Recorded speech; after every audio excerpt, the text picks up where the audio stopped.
आज का हमारा विषय है तथ्य संकलन। तथ्य संकलन का सामाजिक अनुसंधान में बहुत ही महत्वपूर्ण स्थान होता है। यह एक वैज्ञानिक पद्धति का महत्वपूर्ण चरण है, क्योंकि बिना जानकारी के, बिना तथ्यों के, बिना आंकड़ों के अनुसंधान कार्य पूर्ण नहीं हो सकता है।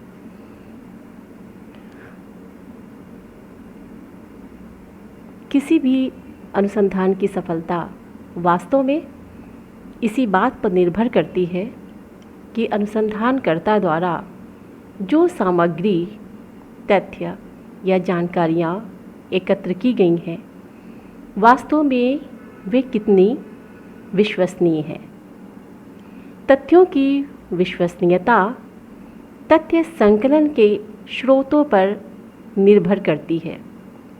इसीलिए सामाजिक अनुसंधान में तथ्य संकलन के स्रोत कौन से होंगे, ये बहुत ही महत्वपूर्ण माना जाता है। तथ्य संकलन को परिभाषित करते हुए गार्टन ने theory and methods of social research में लिखा है कि सामाजिक अध्ययनों में तथ्य संकलन का तात्पर्य केवल उन्हीं तथ्यों को एकत्रित करने से है जिन्हें अवलोकन के द्वारा प्राप्त किया जा सके। ये तथ्य चाहे दृश्य हो या निहित। कहने का मतलब ये है कि तथ्यों के अंतर्गत हम केवल उन्हीं सूचनाओं को, उन्हीं जानकारियों का समावेश करते हैं जो अवलोकन के योग्य होते हैं, जिनको हम देख सकते हैं और देख करके जिनका आलेखन करना संभव होता है। जो अवलोकन करने योग्य तथ्य नहीं है, वहाँ तथ्य संकलन के अंतर्गत शामिल नहीं किए जाते हैं, क्योंकि उनको प्रमाणों के माध्यम से पुष्ट करना संभव नहीं होता है। इस प्रकार से ये स्पष्ट होता है कि तथ्य संकलन का तात्पर्य अध्ययन विषय से संबंधित ऐसी सभी सूचनाओं, तथ्यों और आंकड़ों को एकत्रित करने से है जो क्षेत्र कार्य तथा द्वितीयक स्रोतों के माध्यम से एकत्र किए जाते हैं, जिनका संबंध किसी भी प्रकार की अभिव्यक्ति, बोध एवं प्रलेखों से होता है। इन सभी जानकारियों के व्यवस्थित संग्रह को ही वास्तव में तथ्य संकलन का नाम दिया जाता है। मोटे तौर पर अगर हम तथ्यों के प्रकार की बात करें तो इनको दो भागों में बांटा जा सकता है। नंबर 1 प्राथमिक तथ्य और नंबर 2 द्वितीयक तथ्य। प्राथमिक तथ्य को परिभाषित करते हुए पी.वी. यंग ने कहा है कि प्राथमिक तथ्यों से तात्पर्य उन सभी मौलिक सूचनाओं एवं आंकड़ों से है जिन्हें अनुसंधानकर्ता प्राथमिक स्रोतों द्वारा प्राप्त करता है। कहने का अभिप्राय ये है कि वे तथ्य प्राथमिक तथ्य होते हैं जिन्हें अनुसंधानकर्ता प्रथम बार क्षेत्र में जाकर अध्ययन विषय से संबंधित व्यक्तियों से मिलकर जो जानकारियाँ, तथ्य और आंकड़े वो प्राप्त करता है, वो मौलिक जो जानकारियाँ हैं वो अनुसंधानकर्ता के द्वारा प्रथम बार प्राप्त की जाती हैं। इन्हें प्राथमिक तथ्य कहा जाता है। द्वितीयक तथ्य वे तथ्य होते हैं जिन्हें अनुसंधानकर्ता स्वयं प्रथम बार संकलित नहीं करता है, बल्कि किसी अन्य के द्वारा पूर्व में एकत्रित किए गए हैं, जिनका उपयोग अनुसंधानकर्ता अपने शोध कार्य में करता है।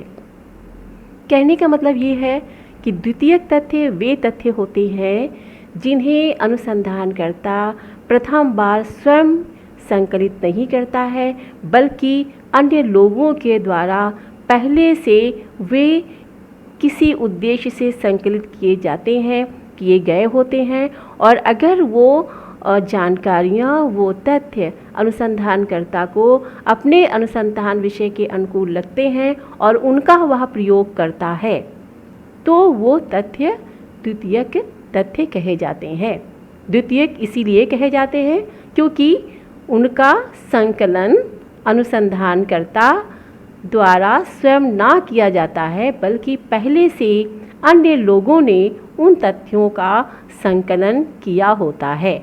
वे तथ्य पुस्तक के रूप में हो सकते हैं, पत्रिका के रूप में हो सकते हैं, जर्नल्स के रूप में हो सकते हैं, गजेटियर के रूप में हो सकते हैं, लेकिन यदि उनका प्रयोग अनुसंधानकर्ता अपने अनुसंधान कार्य में करता है तो उनको हम द्वितीयक तथ्य कहते हैं।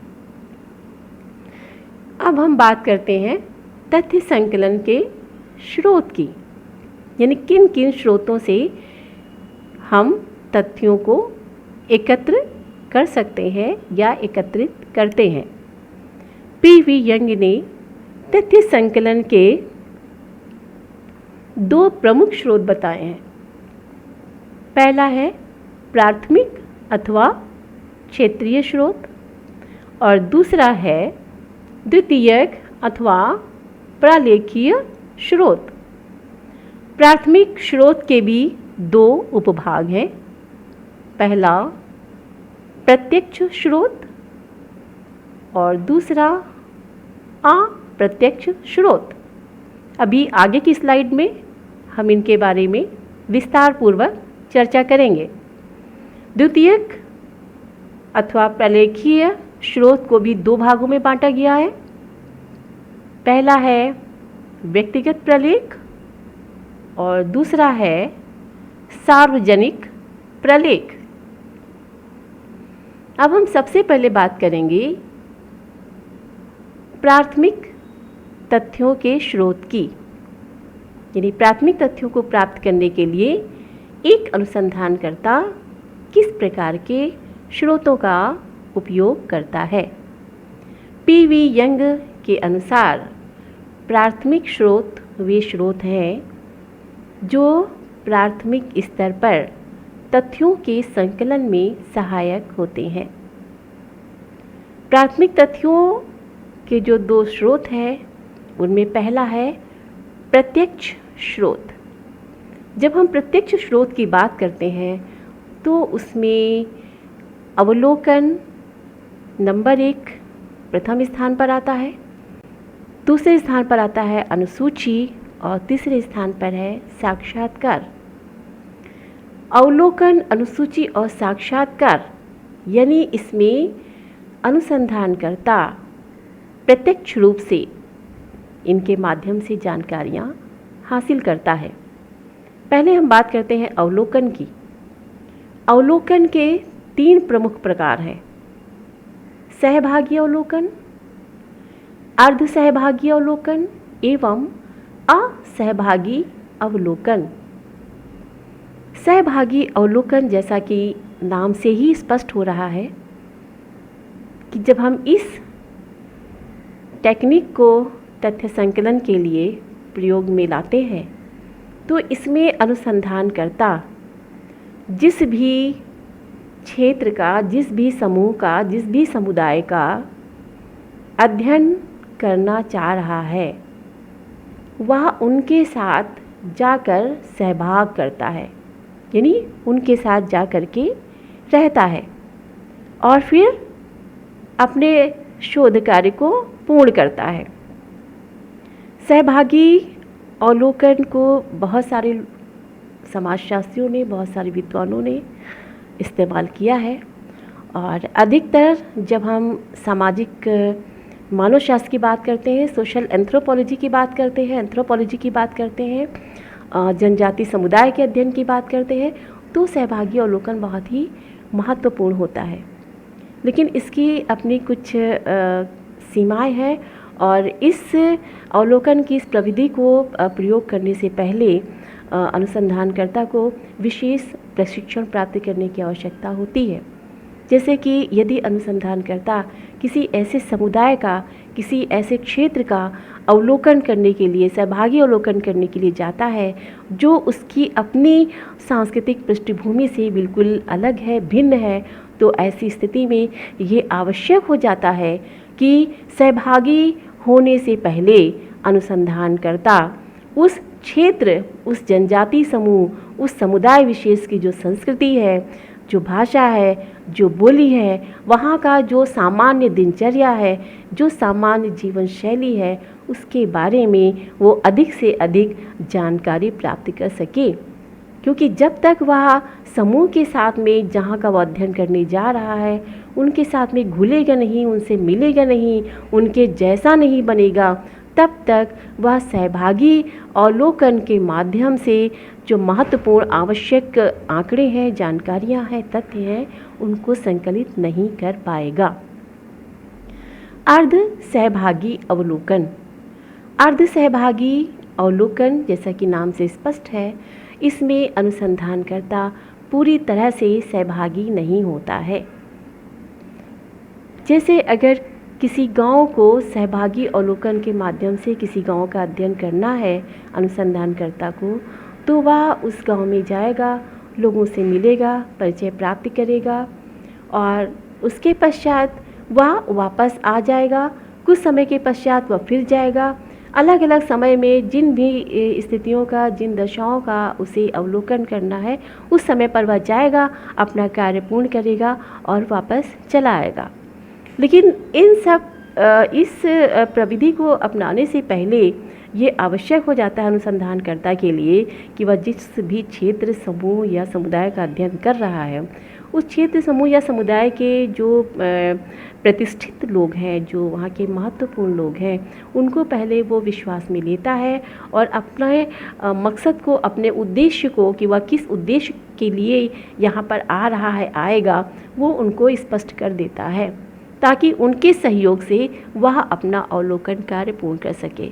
तो अर्ध सहभागी अवलोकन में अनुसंधानकर्ता थोड़े समय के लिए जाता है, क्षेत्र में रुकता है, उनके क्रियाकलापों में सहभागी होता है। हो सकता है वो किसी फंक्शन में पार्टिसिपेट करे, हो सकता है वो किसी महोत्सव में वहाँ जाए, सहभागिता करे, 1-2 दिन रहे, या हो सकता है वो किसी त्यौहार में जाए और उस त्यौहार में लोग किस प्रकार का वहाँ पे संस्कृति है, कैसे वो त्यौहार मनाते हैं, उनके बारे में अगर उसको अवलोकन करना है तो उसको देखे और फिर वापस चला आए। और जब उसको कभी इस चीज़ का एहसास हो, इसकी आवश्यकता महसूस हो कि अभी उसको बहुत कुछ जानना शेष है, बाकी है, तो पुनः उस क्षेत्र में जाता है। तो कहने का मतलब यह है कि पूरी तरह से वह सहभागी नहीं होता है। असहभागी अवलोकन। असहभागी अवलोकन में अनुसंधानकर्ता समूह में सहभाग नहीं करता है, वह बाहर से समूह के क्रियाकलापों का अवलोकन करता है और अवलोकन करके जो महत्वपूर्ण जानकारियां हैं उनको वो अपने पास नोट करता रहता है, एकत्र करता रहता है। तो चूँकि वह समूह के साथ में सहभागी नहीं होता है, समुदाय के साथ में सहभागी नहीं होता है, तो वो अपने अवलोकन कार्य को और भी अधिक महत्वपूर्ण बनाने के लिए और बहुत अच्छे से डेटा कलेक्शन करने के लिए और जानकारियों को हासिल करने के लिए वह टेप रिकॉर्ड का भी प्रयोग कर सकता है और वह जो है वीडियो रिकॉर्डिंग भी कर सकता है, वह फ़ोटो खींच सकता है क्योंकि वो सहभागी नहीं हो रहा है। तो इस प्रकार से वो जानकारियाँ और आंकड़े एकत्र कर सकता है। दूसरी बात है अनुसूची। अनुसूची प्राथमिक तथ्यों के स्रोत का एक महत्वपूर्ण साधन है और अनुसूची का प्रयोग शिक्षित और अशिक्षित दोनों प्रकार के उत्तरदाताओं के लिए किया जाता है, लेकिन विशेष करके यदि हमारा उत्तरदाता अशिक्षित है तो अनुसूची बहुत ही महत्वपूर्ण साबित होती है। अनुसूची में जो भी हमारा अध्ययन का विषय है उससे संबंधित प्रश्न होते हैं। प्रश्न सामान्यतया अधिकांशतः इस प्रकार के रखे जाते हैं जिनका उत्तर हाँ नहीं में हो या 5 और 3 प्रकार के विकल्पों में हो, सहमत और असहमत में हो, ताकि उनका सांख्यिकी विश्लेषण आसानी से किया जा सके। अनुसूची में अनुसंधानकर्ता स्वयं उत्तरदाता के सम्मुख जाता है और प्रश्नों को पढ़ता है। प्रश्नों को सुनने के पश्चात उत्तरदाता का जो उत्तर होता है अनुसंधानकर्ता उसको सूची में टिक करता जाता है। और अनुसूची इस मामले में बहुत ही अच्छी है, क्योंकि अगर अनुसंधानकर्ता जो प्रश्न पूछ रहा है उन प्रश्नों को सुन करके यदि उत्तरदाता उसकी भाषा को नहीं समझ पाता है तो अनुसंधानकर्ता उनकी क्षेत्रीय भाषा में जिस बोली का वो प्रयोग कर रहे हैं वो उन्हीं की बोली में प्रश्नों को बताता है, ताकि उनके उत्तर प्राप्त करना उसके लिए आसान हो जाए। यानी उत्तरदाता के सम्मुख अगर कोई मुश्किलें आती हैं तो अनुसंधानकर्ता यदि अनुसूची का प्रयोग करता है और सामने उपस्थित रहता है तो आसानी से वो उनका समाधान कर लेता है। तीसरी बात आती है साक्षात्कार की। साक्षात्कार जैसा कि जानते हैं कि साक्षात्कार कम से कम 2 या 2 से अधिक व्यक्तियों के बीच में हो सकता है। तो व्यक्तिगत साक्षात्कार भी होता है और सामूहिक साक्षात्कार भी होता है। तो अनुसंधान कार्य का जैसा विषय है उस विषय को ध्यान में रखते हुए अनुसंधानकर्ता व्यक्तिगत साक्षात्कार का भी आयोजन कर सकता है और सामूहिक साक्षात्कार का भी आयोजन कर सकता है। व्यक्तिगत साक्षात्कार में एक समय में एक उत्तरदाता के सम्मुख अनुसंधानकर्ता जो भी उसका विषय है उससे संबंधित प्रश्नों को रखता है और जो उसकी ओपिनियन होती है, जो उसकी राय होती है, जो वह उत्तर देता है उनको एक डायरी में नोट करता रहता है या उनको वो रिकॉर्ड करता रहता है, वॉइस रिकॉर्ड करता रहता है या वीडियो रिकॉर्डिंग करता रहता है, या फिर साक्षात्कार अनुसूची जिसका निर्माण वो पूर्व में कर लेता है उसमें वो उन प्रश्नों के उत्तरों को टिक करता रहता है। सामूहिक साक्षात्कार भी होता है। सामूहिक साक्षात्कार में 2 तरह के तरीक़ों का इस्तेमाल किया जाता है। एक तो कि अकेला अनुसंधानकर्ता समूह में बहुत सारे उत्तरदाताओं को बिठा करके उनसे प्रश्नों के उत्तर लेता है। इसमें ये भी संभव रहता है कि समूह में जो लोग बैठे हुए हैं उनको रिप्रेजेंट करने के लिए 1 या 1 से अधिक लोग हो सकता है पूरे समूह की तरफ से प्रश्नों के उत्तर दें। और कभी कभी ये भी संभव हो सकता है ये अनुसंधानकर्ता की जो विषय की जो मांग है, जो उसका तरीका है अध्ययन की जो आवश्यकता है उसके हिसाब से वो इस चीज़ को तय कर सकता है कि वो किस प्रकार से प्रश्नों के उत्तर लेगा। अगर सामूहिक साक्षात्कार है तो प्रतिनिधि के रूप में 1 या 2 लोग पूरे समूह के प्रश्नों का उत्तर दे सकते हैं, या अनुसंधानकर्ता चाहे तो समूह में बैठे हुए लोगों में से 4-6 लोगों के और हाथ ऊपर उठवा करके उनके अपने प्रश्नों के उत्तर उनसे ले सकता है। इस प्रकार से हो सकता है कि प्राप्त उत्तरों में थोड़ी विविधता आ जाए।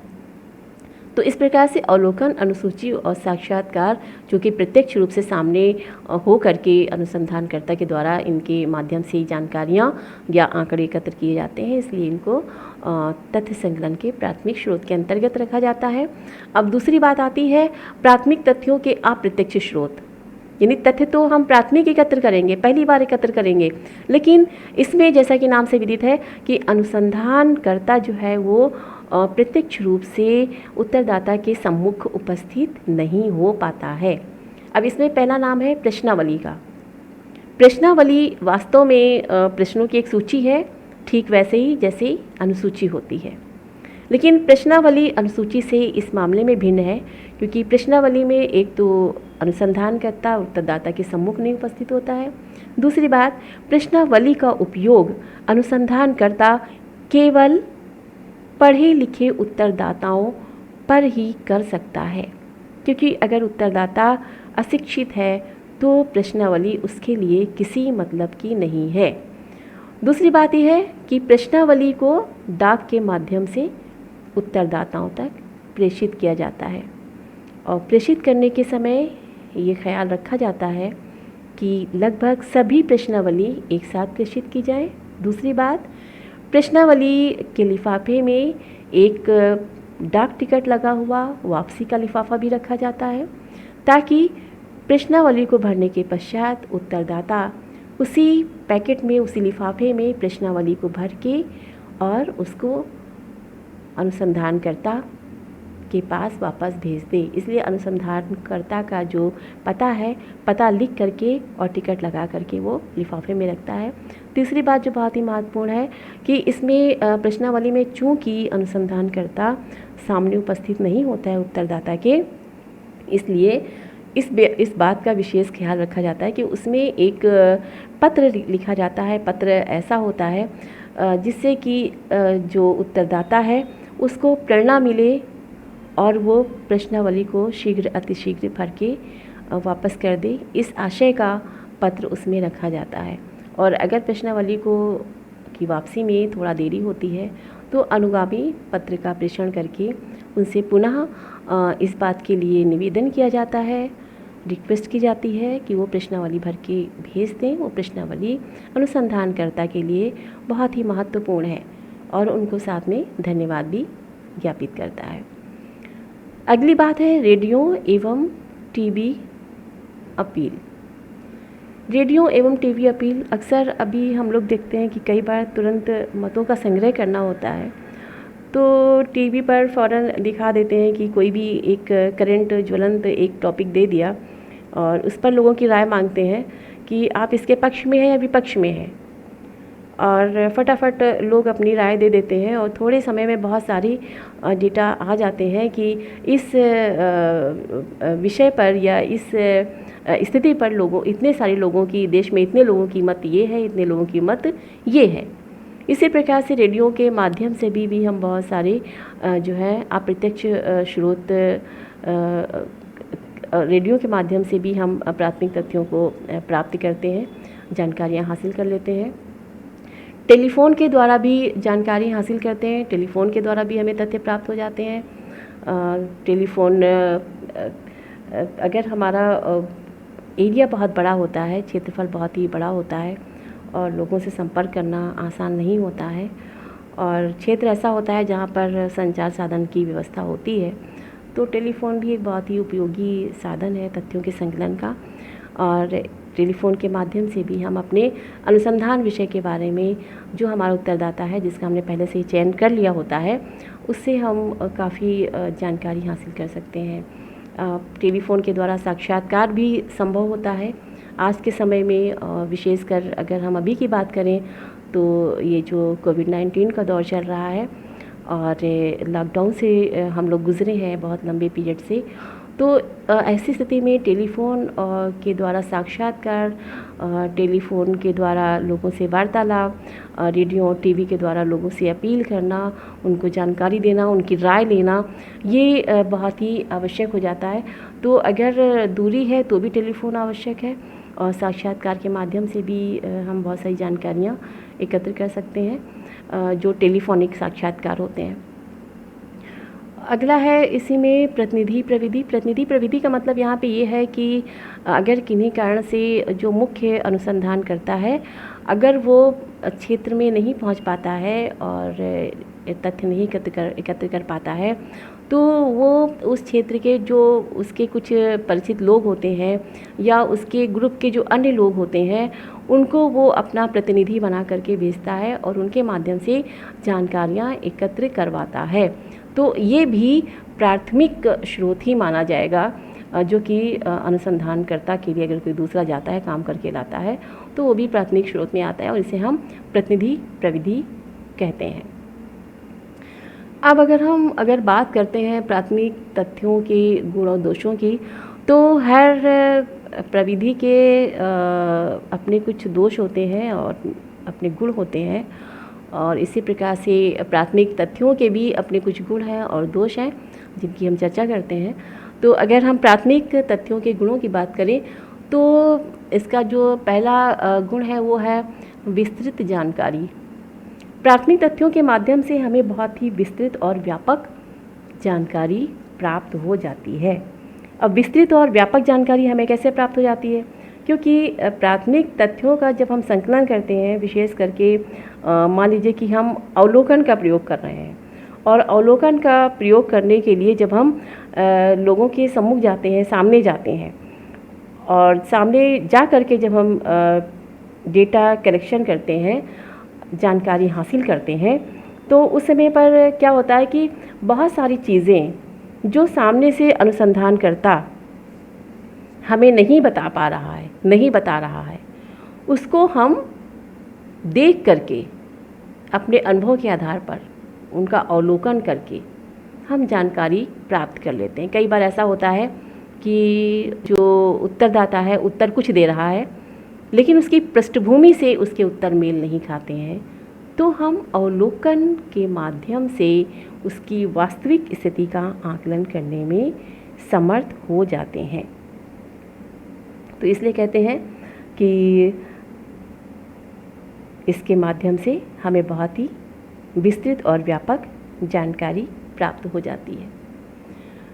दूसरा जो बिंदु है वह है विश्वसनीयता एवं लचीलापन। अब जब हम विश्वसनीयता की बात करते हैं तो चूँकि प्राथमिक स्रोत अनुसंधानकर्ता का अपना स्रोत होता है, इसलिए वो अधिक विश्वसनीय माना जाता है। दूसरी बात यह है कि अनुसंधानकर्ता प्राथमिक स्रोतों के द्वारा जब स्वयं तथ्यों का संकलन करता है, तो ऐसे तथ्यों में लोचता का गुण आ जाता है। किन्हीं विशेष परिस्थितियों में यदि अध्ययन में परिवर्तन करने की आवश्यकता महसूस होती है, या किसी विशेष पक्ष के संबंध में कोई तथ्य उस समय पर हमें उपयुक्त प्रतीत नहीं होते हैं, तो चूँकि अध्ययनकर्ता स्वयं वहाँ पर उपस्थित होता है, इसलिए आवश्यकता अनुसार वह उसमें संशोधन कर देता है। जैसा कि अभी हमने पूर्व में ही बताया कि मान लीजिए हम कहीं ऐसी जगह पे हैं, अध्ययन कर रहे हैं, जहाँ की बोली, हम खड़ी बोली हिंदी में बात कर रहे हैं और वहाँ पर अवधी बोली जाती है, मैथिली समझते हैं लोग, ब्रजभाषा समझते हैं लोग, और वो हमारी भाषा को ठीक से नहीं पकड़ पा रहे हैं, नहीं समझ पा रहे हैं।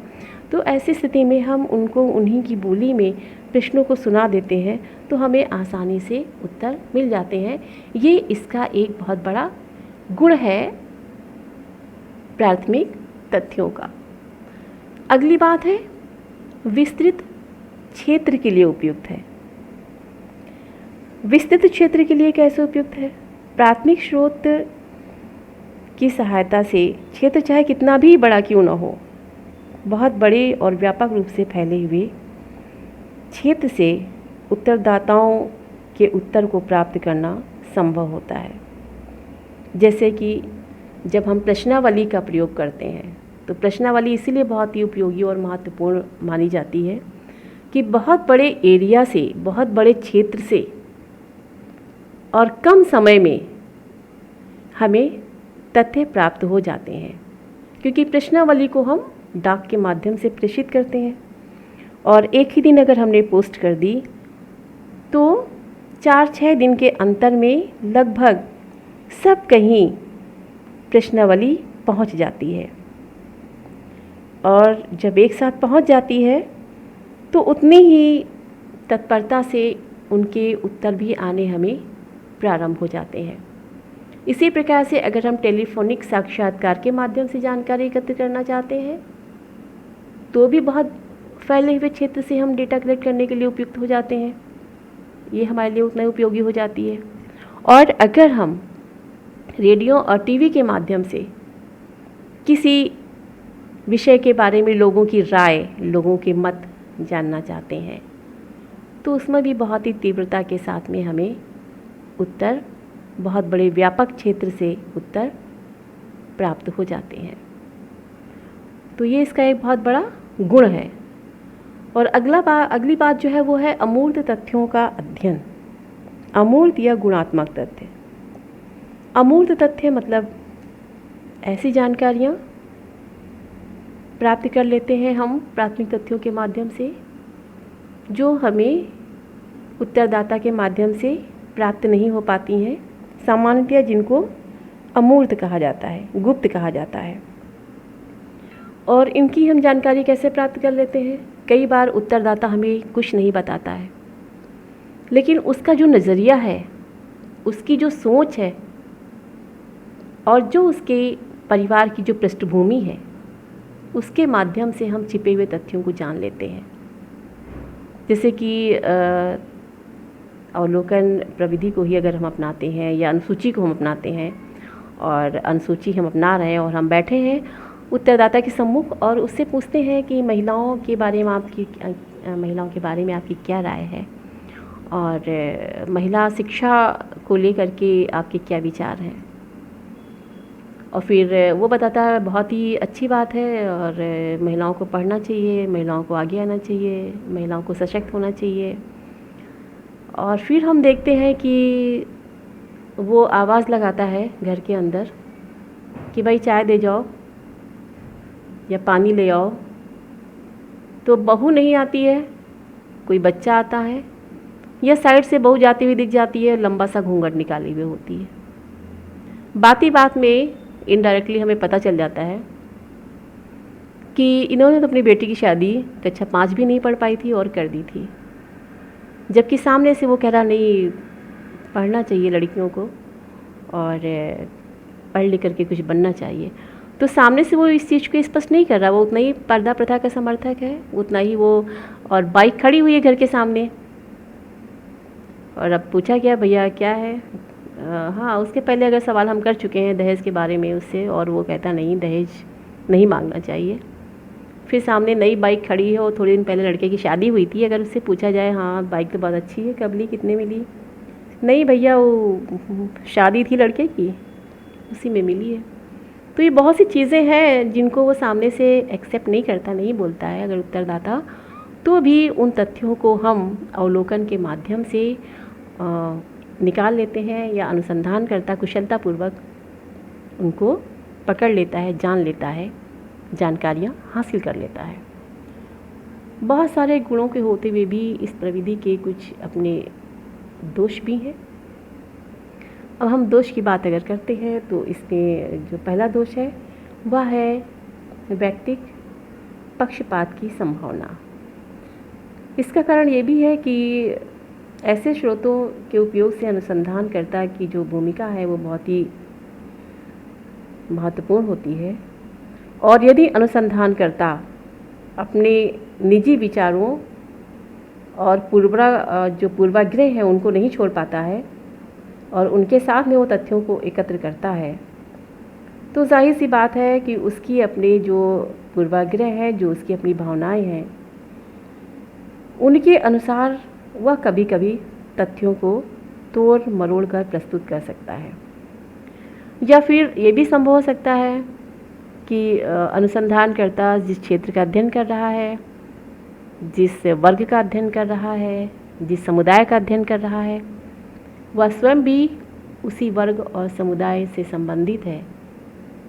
तो इसकी संभावना हो सकती है कि वो अपने हिसाब से उनका विश्लेषण करने लगे। हो सकता है कि वो अच्छाइयों को ज़्यादा दिखाए और उनकी कमियों को नज़रअंदाज कर जाए। दूसरी बात है वस्तु निष्ठता का अभाव। तो अगर पक्षपातपूर्ण ढंग से तथ्य एकत्रित होंगे तो उनकी वस्तु निष्ठता प्रभावित होगी। वे तथ्य वैज्ञानिक और निष्पक्ष नहीं रह पाएंगे। ये इसका बहुत बड़ा दोष है। अगला है कि इससे केवल वर्तमान तथ्यों और घटनाओं की ही जानकारी संभव हो सकती है।